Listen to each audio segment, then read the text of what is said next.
আজকে বাসায় প্রচুর পরিমাণের কাজ করতে হবে আমার, তাই সকাল সকাল ঘুম থেকে উঠেই আগে চলে গিয়েছিলাম বাজারে। হ্যালো প্রিয়ন, আসসালামু আলাইকুম। আশা করি সবাই ভালো আছেন, আল্লাহর রহমতে আমিও ভালো আছি। আমার একটা সামনে বিশেষ দিন আসতেছে।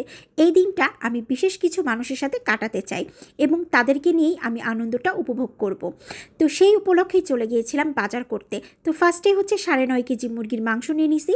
নেওয়ার পরে খুব সুন্দর করে নিজে হাতে বসে বসে কেটে সুন্দর করে কেটে কুটে রাখার পরে ফ্রিজে রাখছি। রেখে দিয়ে তারপরে ইফতারের পর চলে গেলাম 11 মার্কেটে।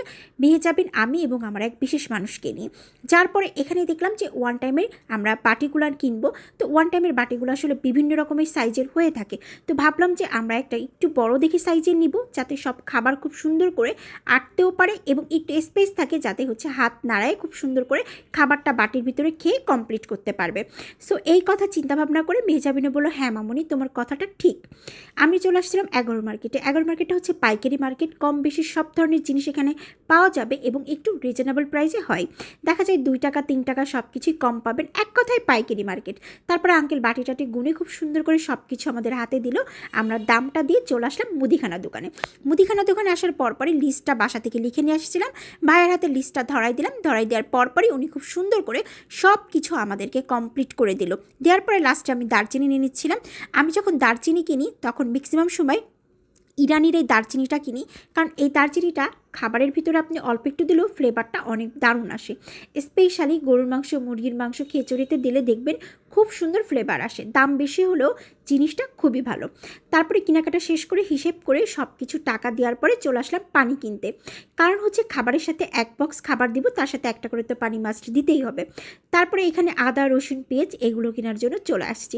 এসে দেখলাম যে পেঁয়াজের দামটা একটু বাড়ছে আর রসুনের দামটা অলরেডি 20 টাকা করে বেড়ে গেছে। লাস্ট আমি বড় রসুনগুলো 180 টাকা করে নিয়েছিলাম, আজকে বাজার মূল্য 200 টাকা। তারপরে বললাম যে যত দিন যাচ্ছে আসলে বাজারের দাম বেড়ে যাচ্ছে, কমতেছে আর না। আর আমার এই বিশেষ দিনটা আসলে আমি আপনাদের সাথেও শেয়ার করব বলেই কিন্তু ভিডিওটা করছি।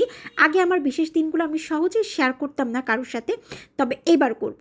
আমার বিশেষ দিনে আমি সবসময় মসজিদে এবং এতিমখানায় দান করে থাকি।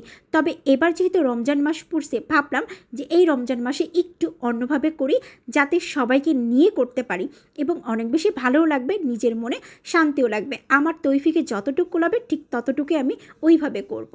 তারপরে চলে আসলাম খেজুরের দোকানে। এখান থেকে দেখলাম খুব সুন্দর সুন্দর ফ্রেশ খেজুর ছিল। 1 কেজি খেজুর কিনে ফেললাম। খেজুরটা কিনা শেষ করেই ভাবলাম যে নাফিসা বুড়ির জন্য তো খালি হাতে বাসায় যেতে পারবো না, কিছু না কিছু কিনে নিয়ে যেতে হবে, কারণ বাসা থেকে অনেকক্ষণ আগে বের হয়ে কেনাকাটা করতেছি। চলে আসলাম একটা কেকের দোকানে। এসে দেখলাম যে আসলে তেমন কোনো ভালো কেক নাই। তারপরে মানে কোনো খাবার টাবার ওইভাবে নাই, যেহেতু রমজান মাস।